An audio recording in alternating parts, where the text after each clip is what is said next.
अधिकारहरू कुण्ठित हुँदै जाँदाखेरिको अवस्थामा नेपाली काङ्ग्रेसले निर्णायक भूमिकाहरू निर्वाह गरेको अवस्थाहरू छन्। तपाईँ हामीलाई थाहा छ, जनताले आफ्नो हक अधिकार खोज्दै गर्दा पढ्नु पाउने शिक्षा दीक्षा लगायत बाटोघाटो खोज्दै गर्दाखेरिको अवस्थामा झानिया राणा शासनले तपाईँको जनताको अधिकारहरूलाई कुण्ठित गरिएको अवस्थाहरू थियो। सुरुवातमा 2007 सालमा नेपाली काङ्ग्रेस महामानव विश्वेश्वर प्रसाद कोइरालाले प्रजातन्त्रको सुरुवात गर्नुभयो। त्यस पछाडि गएर तपाईँको चाहिँ 29 वर्षसम्म पञ्चायती व्यवस्था लागू भयो। फेरि जनताको हक अधिकार सुनिश्चित गर्नको लागि नेपाली काङ्ग्रेसका लौह पुरुष गणेशमान सिंह श्रेष्ठबाट प्रजातन्त्र पुनः स्थापितको लागि नेतृत्व गरेर तपाईँको 2046 सालमा प्रजातन्त्र पुनः स्थापित भयो। पछाडि भयो तपाईँको चाहिँ पूर्व राजा ज्ञानेन्द्रबाट जनताको हक अधिकारहरू कुण्ठित भयो। शिखर पुरुष गिरिजा प्रसाद कोइरालाले 62-63 सालको जनआन्दोलनको नेतृत्व गर्नुभयो र सङ्घीय लोकतान्त्रिक गणतन्त्र स्थापित गर्ने बाटोहरूबाट अगाडि बढ्यो। द्वन्द्वरत अवस्थाहरूमा 10 वर्ष गृहयुद्ध भयो देशमा। माओवादी साथीहरूलाई तपाईँको ब्यालेटबाट राजनीति सुरु गर्नुपर्छ, बुलेटबाट होइन भनेर शान्ति प्रक्रियामा ल्याउँदै जाँदाखेरि तपाईँको चाहिँ त्यस पछाडि संविधान सभाको निर्वाचन भयो। 2064 सालमा संविधान सभाको निर्वाचन भयो। त्यतिखेर तपाईँको चाहिँ कम्युनिस्टको 4वटा प्रधानमन्त्रीहरू हुनु, प्रचण्ड, धन खनाल, माधव नेपाल, बाबुराम भट्टराई। संविधान लेखिएन, तपाईँ हामी सबैलाई थाहा छ संविधान लेखेन। जनताले संविधान लेखन गरेर जनताको हक अधिकार सुनिश्चित हुने गरी संविधान लेख भनेर चाहिँ पठाएको, संविधान लेखिएन। 4वटा तपाईँका चाहिँ प्रधानमन्त्रीहरू मात्रै तपाईँ चाहिँ त्यतिखेर कम्युनिस्ट सरकारबाट 4वटा प्रधानमन्त्री आलो पालो सरकार चलायो, तर संविधान लेखेन, संविधान बनाउनु पर्छ। त्यसै कारणले फेरि 70 सालमा दोस्रो संविधान सभाको निर्वाचन भयो। दोस्रो संविधान सभाको निर्वाचन भइसके पछाडि नेपाली काङ्ग्रेस यति साधारण नेता प्रधानमन्त्री हुनुभयो जो सुशील कोइराला, उहाँको पालामा तपाईँको चाहिँ संविधान जारी भयो।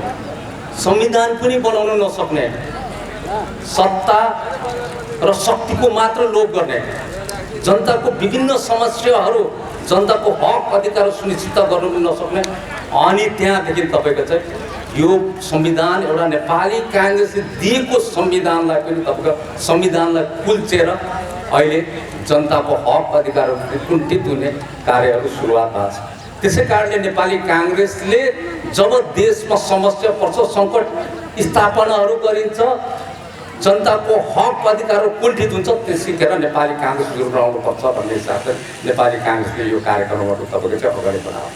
योभन्दा अगाडि 165वटा निर्वाचन क्षेत्रमा भयो, प्रतिनिधि तपाईँको चाहिँ निर्वाचन क्षेत्रमा भयो। त्यस पछाडि अहिले 330वटा प्रदेश सभाहरूमा हुँदैछन्। अब माघ 3 गते तपाईँको 753वटा स्थानीय तहहरूमा हुँदैछन्। त्यसै गरी तपाईँको चाहिँ 8 गते माघ 8 गते 6743वटा वडामा हुन्छ। नेपाली काङ्ग्रेसले तपाईँको चाहिँ आफ्नो ठाउँबाट यो संवैधानिक कुको विरुद्ध तपाईँहरू सचेत भएर अब अगाडि बढ्नुहोस्। काठमाडौँ मात्रै केन्द्रित हुनु पर्दैन, तर अब सचेत भएर आम नागरिकहरूलाई संवैधानिक कुराहरू जानकारी गराएर सचेत भएर अगाडि बढ्नुहोस् भन्ने खालको एउटा सन्देश प्रवाह गर्नु भनेर तपाईँको चाहिँ अगाडि बढ्नु। त्यसै कारणले गर्दाखेरि यहाँ जुन भएको छ, अहिले प्रधानमन्त्री हुनुहुन्छ केपी ओली, राष्ट्रपति हुनुहुन्छ विद्यादेवी भण्डारी। प्रधानमन्त्रीको सिफारिसमा तपाईँको राष्ट्रपतिले तपाईँ सदर गर्ने। तर यो भन्दै गर्दा तपाईँको चाहिँ हामी के पनि भन्न चाहन्छौँ भने माधव नेपाल, प्रचण्ड, झलनाथ खनालले पनि यो संविधान विघटन गर्नु बाध्य जुन बनाइएको अवस्थाहरू छन्, उनीहरूलाई संविधानसँग ख्याल छैनन्, जनताको सरकारसँग तपाईँको चाहिँ मतलब छैनन्, जनताको हकसँग मतलब छैन। म राष्ट्रपति हुनु पर्यो, म प्रधानमन्त्री हुनु पर्यो, म अध्यक्ष हुनु पर्यो भन्ने खालको कुराहरू लिएर तपाईँको चाहिँ प्रधानमन्त्रीले यो संसद विघटन गर्यो। संसद विघटन गर्दै गर्दा प्रधानमन्त्रीले सोध्नुपर्छ, संसद विघटन यत्रो जनताहरूले तपाईँको चाहिँ जनताको अधिकारहरू र जनताले मत दिएर त्यतिखेरको अवस्थामा संविधान सभाले तपाईँको संविधान प्रदत्त गरेको कुराहरू मैले गर्नु हुँदैन थियो भन्ने खालको कुरा छ। तर तपाईँको चाहिँ मैले जुन भने संविधानको उहाँहरूलाई माया छैन, संविधानको माया छैनन्। चारवटा मैले अघि जुन भने प्रधानमन्त्री फेर्ने, सत्ताको लोलुप्तमा मात्रै जाने, कुर्सीको मोहमा मात्रै जाने। अनि यहाँबाट तपाईँको चाहिँ हुन्छ अहिले पनि तपाईँको यहाँनिर हामी देख्छौँ विभिन्न मिडिया सञ्चार फेसबुकदेखि सामाजिक सञ्जालमा हुन्छौँ कमरेड हाम्रो महान गौरवशाली पार्टी, महान गौरवशाली जनता कहिले सचेत हुने हो? म प्रश्न गर्छु, जनता कहिले सचेत हुने हो? महान गौरवशाली भने के हो?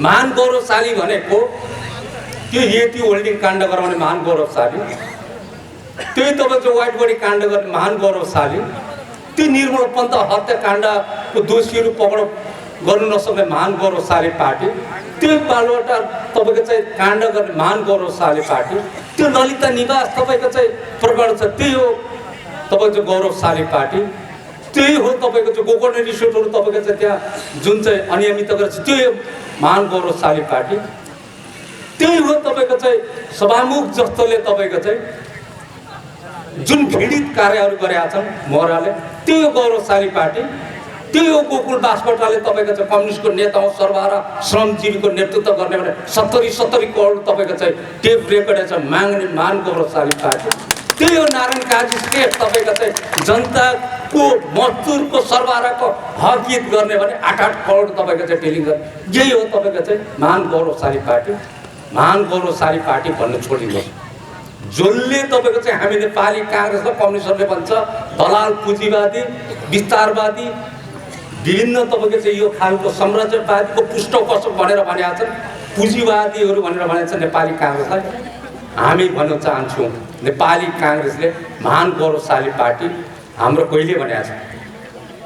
कम्युनिस्टमा तपाईँको चाहिँ कम्युनिस्ट भने तपाईँको चाहिँ एउटा साम्यवाद नीति हो। कम्युनिस्टमा तपाईँको चाहिँ के छ भने कुनैको व्यक्तिगत सम्पत्ति नै हुँदैन, निजी सम्पत्ति नै हुँदैन। कम्युनिस्टको उदाहरणहरू तपाईँको चाहिँ हेर्नु सक्छन्, तपाईँको चाहिँ नेपालमा भएको कम्युनिस्टहरू उदाहरण हेर्नु सक्नुपर्छ। कोही जो म कम्युनिस्ट हुँ भनेर भन्छन् साम्यवाद हो, नेपालीमा हिन्दीमा साम्यवाद भनिन्छ, इङ्ग्लिसमा तपाईँको चाहिँ कम्युनिस्ट भनिन्छ। कम्युनिस्ट भनेको नै साम्यवाद। अनि यहाँनिर ठुल्ठुलो महलहरू बनाएको छ सर्वहारा श्रमजीवीको तपाईँको चाहिँ गरिबहरूको नेता अरे, उनीहरूले महल बनाएको छ ठुल्ठुलो, ब्याङ्कमा ब्यालेन्स गरेका छ, घडेरी व्यापार गरेका छ, अनि त्यहाँदेखि पुँजी गोजीमा हालिरहेछन्। अनि त्यहाँदेखि तपाईँको चाहिँ के छ भने हामी गौरवशाली मजदुरहरूको पार्टीको नेता हौँ भनेर भन्छ। अनि त्यहाँदेखि तपाईँ हामी भन्न सक्दैनौँ तपाईँको चाहिँ प्रचण्ड 3 तोला सुन र तपाईँको चाहिँ 1 कट्ठाको मालिक प्रचण्ड, छोरीलाई 7 करोडको घर किनिन्छ। स्विस ब्याङ्कमा तपाईँ करोडौँ तपाईँको चाहिँ ब्याङ्कहरूमा राखिरहेको छ। अहिले तपाईँको पलङ मात्रै तपाईँको चाहिँ 15 लाखको तपाईँको चाहिँ पलङहरू मात्रै छ। अनि त्यहाँदेखि तपाईँ हामी यस्तो खालको जुन नेताहरूको पछाडि लागेर अनि त्यहाँदेखि हामी तपाईँको पुँजीवादी पार्टी, धनीको पार्टी नेपाली काङ्ग्रेस उदाहरण दिउँ। कृष्णप्रसाद भट्टराईको यो नेपालमा कति भूमि छन्, कुन कुन ठाउँमा गर्छन्, छानामा गर्छन् कि टिनको गर्छन् कि पक्का गर्छन्, ब्याङ्क ब्यालेन्स कति छन्, उसको सन्ततिहरूले अहिले उपभोग गरेका छैन। त्यसै गरी तपाईँको सुशील कोइरालाको हेरौँ कति छन् सम्पत्ति, घर कहाँ कहाँ छन्, तपाईँ हामीले यो पनि हेरौँ। अनि पुँजीपतिको पार्टी, धनीको पार्टी भन्यो नचाहिँदो तपाईँको चाहिँ के छ भने नेपाली शब्दकोशमै नभएको विभिन्न नयाँ शब्दहरू ल्यायो अनि जनतालाई छर्यो, अनि जनता फेरि त्यसैमा भुलिन्छन् गौरवशाली पार्टी। अनि त्यहाँदेखि सर्वहारा र गरिबहरूको निम्तिको लागि हामी काम गर्ने भनिसके पछाडि भोलि सम्पूर्ण हामी नेपाली काङ्ग्रेस पुँजी निर्माण गर, उद्योग धन्दा कलकारखानाहरू खोल, सबैलाई रोजगारी सिर्जना गर, तर तिमीहरूको मुनाफाको 80% चाहिँ राज्यलाई कर तिरो ताकि गरिब दुखीहरूलाई निःशुल्क पढाउन पाऊँ, स्वास्थ्य शिक्षाहरू दिन पाऊँ भन्ने नेपाली काङ्ग्रेसले अगाडि बढाएको हो। तपाईँ हामी सम्पूर्णलाई थाहा छ। त्यसै कारणले गर्दा हामी यी सम्पूर्ण कुराहरू तपाईँको चाहिँ व्याख्या विश्लेषण गर्नु सक्दैनौँ। यहाँ के छ भने नेपालीमा अझै पनि तपाईँको हात्ती 3-4 वटा हिँड्छ, गन्तव्यमा। तर तपाईँको चाहिँ कुकुरहरू भुक्यो भने हामी कुकुरको आवाज मात्रै सुन्छौँ। त्यहाँ हात्ती थियो, हात्ती गन्तव्यमा पुग्दै थियो भन्ने हामी कहिले महसुस। नेपाली काङ्ग्रेसको गति खाली हात्ती गएको, अनि कुकुरहरू भुकेको मात्रै हामी सुन्यौँ। अनि त्यो कुकुर भुकेको रहेछ भने कुकुरको आवाज आएछ, कुकुरले के चोर आयो के हामीले सुरक्षा दियो भन्यो, अनि त्यसै कुकुरको तपाईँ खोटान गर्नु मात्रै हामीले जान्छौँ, यही मात्रै जानु हो। त्यसै कारणले गर्दाखेरि अहिले पनि भनिन्छ यहाँनिर राष्ट्रवादी र तपाईँको चाहिँ के छ भने देशको माया नहुनेलाई अराष्ट्रवादी भनेर खुब चर्चा परिचर्चा भयो। तपाईँ हामीले विश्लेषण पनि गऱ्यौँ। राष्ट्रवादी अरे कम्युनिस्टहरू राष्ट्रवादी अरे, नेपाली काङ्ग्रेस अराष्ट्रवादी अरे। राष्ट्रको मायै नहुने नेपाली काङ्ग्रेस, राष्ट्रको मायै नहुने कम्युनिस्टहरू तपाईँको चाहिँ राष्ट्रवादी। अनि त्यहाँदेखि के गर्छन् भने नेपाली काङ्ग्रेस हामी जय नेपाल भन्नु पनि हिचकिचाहट पनि गर्ने कति ठाउँमा हामीले देख्यौँ पनि। अनि त्यहाँदेखि तपाईँको चाहिँ लाल सलाम गरेर तपाईँको चाहिँ मुठी कसेर कमरेड भन्ने चाहिँ तपाईँको चाहिँ उहाँहरू चाहिँ राष्ट्रवादी। अनि हामीले त्यो तथ्य बुझौँ न, तपाईँको चाहिँ तथ्य बुझ्ने हामीले तपाईँको चाहिँ कोसिस गऱ्यौँ। जनताले कोसिस गरेन, नेपाली काङ्ग्रेसले पनि कोसिस गरेर बुझाउन सक्नु। राष्ट्रवादी जब तपाईँको चाहिँ के छ भने कार्ल मार्क्स जर्मनी नागरिक हुन्, लेनिन रुसका नागरिक हुन्, माओ त्से-तुङ चाइनाका नागरिक हुन्। उहाँहरूको तपाईँको चाहिँ के छ, उहाँलाई नेपाल भन्ने पनि थाहा छैन, नेपालमा पाइला पनि राखेका छैनन्। अनि उहाँहरूको फोटो राखेर हामी पूजा गर्ने चाहिँ राष्ट्रवादी। अनि जब तपाईँको चाहिँ यी नेपाली आमाहरूले जन्मनु भएका विश्वेश्वर प्रसाद कोइराला, सुवर्ण शमशेर, गणेशमान सिंह, दलबहादुर थापा मगरहरू, भीमबहादुर तामाङहरू, ज्ञानबहादुर याथुम्बाहरूदेखि लिएर महेन्द्रनारायण नेतीहरू, सिख इद्रिसहरू, द्वारिका देवी ठकुरानी, नेपाली आमाले जन्म दिएर नेपालको विभिन्न कुना काण्डमा जनताको हक हितको लागि लड्दाखेरि अहिले हामी ठाउँ ठाउँ जाँदा तपाईँको चाहिँ त्यहाँनिर चनाचुरा चिया पाउँछौँ। तर त्यतिखेरको अवस्था नेपाली जनताको हक हितको लागि विभिन्न कुना काण्डमा तपाईँको चाहिँ खोला नालाको पानी खाँदै, सिस्नु उमालेर खाँदै नेपालको भौगोलिक अवस्थाहरू देख्ने उहाँहरूको फोटो राख्ने चाहिँ अराष्ट्रवादी, दौरा सुरुवाल लगाएर टक्क छन् उनीहरू चाहिँ अराष्ट्रवादी। यी एकता छन् राष्ट्रवादी र अराष्ट्रवादी। हामी प्रष्टै हुन सक्दैनौँ। नेपाली आमाको कोखबाट जन्मेको अराष्ट्रवादी, अनि विदेशीहरूको फोटो राख्दा चाहिँ राष्ट्रवादी।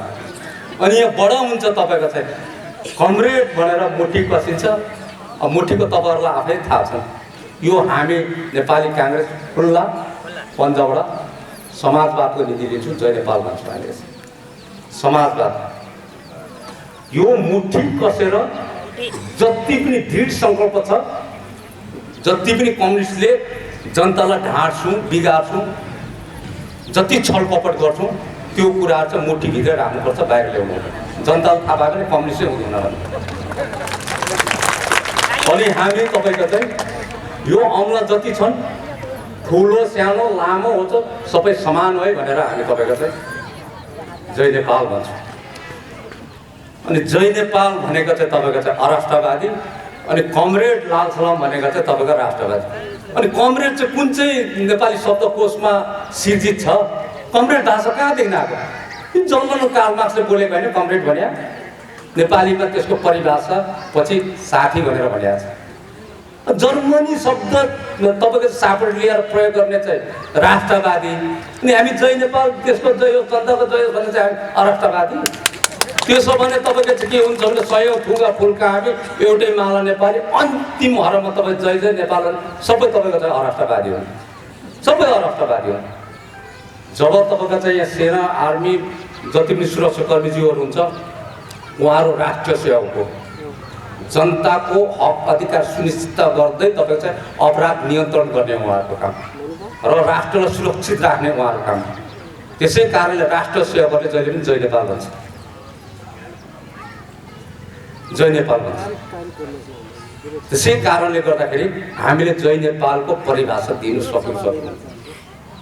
अनि त्यहाँदेखि चाहिँ कमरेड अरे जहिले पनि देख्छु तपाईँको चाहिँ त्यहाँनिर त्यो सामाजिक सञ्जालहरूमा फल्ना फल्ना सासू कमरेडको यसो यसो भएको कारणले सासू गरे अनि त्यहाँ साथी अरे त्यो कमरेड भनेको साथी हो अनि फल्ना फल्ना फल्ना सासू कमरेडको क भनेर लेख्छ अनि ड्यास अनि फल्ना फल्ना फल्ना नाति फल्ना फल्ना कमरेडको नाति पनि साथी ससुरा पनि साथी बुहारी पनि साथी फल्ना फल्ना बुहारी कमरेडको यस्तो खालको यो जुन चाहिँ छ दिनभरमित पारेर तपाईँ चाहिँ जनतालाई झुकेर आएको छ। यो कुराहरूमा हामी अब चेतनशील भएर लाग्नुपर्छ।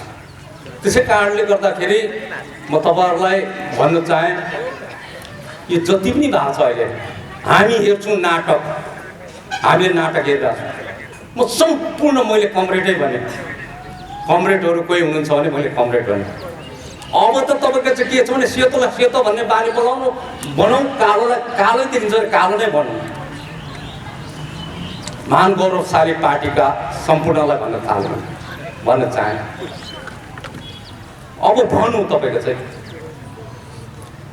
यहाँनिर के भइरहेछ देशमा तपाईँको चाहिँ जनताको तपाईँको चाहिँ देशको हालत एकतिर भइरहेछन्। तपाईँको चाहिँ संविधान पालनहरू भइरहेको अवस्थाहरू छैन। अनि हामी तपाईँको चाहिँ के खोजिरहेको छौँ अझै पनि हिजो मात्र तपाईँको चाहिँ प्रधानमन्त्रीको कार्यक्रम हो निर्मला पन्तको हत्या, त्यो चाँडो पक्राउ गर्ने भनेर पम्फलेट यहाँ राखिएको थियो तपाईँको चाहिँ ट्याकेसँगले तपाईँ चाहिँ उसलाई पक्राउ गर्यो। हामी कस्तो सरकारसँग हामी निर्मला पन्तको हत्या त्यहाँनिर चाहिँ चाँडो पक्राउ गर भनेर भनिरहेको छौँ अनि उनीहरूले मोहराहरू त्यस्तो काण्डमा लागेको छ। कहीँ निर्मला पन्तको हत्याहरू सार्वजनिक हुन्छन् अनि बलात्कारलाई चाँडो पक्राउ गर भनेर भन्छौँ। सरकारको सहमुखहरू नै ठुलो सहमुखहरू नै कम्युनिस्ट पार्टीको वरिष्ठ नेताहरू पनि त्यो हुन्छ, कहीँ हुन्छ तपाईँको चाहिँ त्यस्ता। अनि त्यहाँदेखि हामी के भन्छौँ भने कम्युनिस्टमा एकदम तपाईँको भ्रष्टाचार बढ्यो। यो तपाईँको चाहिँ अहिलेको स्वास्थ्य मन्त्री भानुभक्त ढकाल 10 अरब स्वास्थ्यमा तपाईँको चाहिँ हिनामिना भएको छ, कारवाही हुनु पऱ्यो, गोकुल बासपताल कारवाही हुनु पऱ्यो भनेर हामी भन्छौँ। अनि प्रचण्डै पैसा मागेको गरेर सर्वहाराको नेता छोरीलाई 7 करोडको घर किनिदिइरहेछ। अनि पलङहरू नै तपाईँको चाहिँ 15-15 लाखको गरिरहेछन्। अनि घडीहरू नै तपाईँको 5-5 लाखको लगाइरहेछन्। अनि त्यहाँदेखि कारवाही गर भनेर भन्छ। अनि कारवाही गर्ने मान्छे तपाईँको चाहिँ क्यान्टोनमेन्टको त्यत्रो घोटाला हामीलाई थाहा छैन। विचारो त्यतिखेरको अवस्थामा वर्गीय हितको लागि भन्यो लडाको लडा 5-5 लाखमा बेचिदियो तपाईँको चाहिँ अरू कतिको तपाईँ पैसा झ्वाम गर्यो। अनि उसलाई नै हामी के भन्छौँ भने उही झ्वाम गरिरहेछ, उही भ्रष्टाचार गरिरहेछ। अनि उसलाई भ्रष्टाचारीहरूलाई कारवाही गरेर हामी कम्युनिस्ट सरकारलाई भन्छौँ। यो हुँदैन।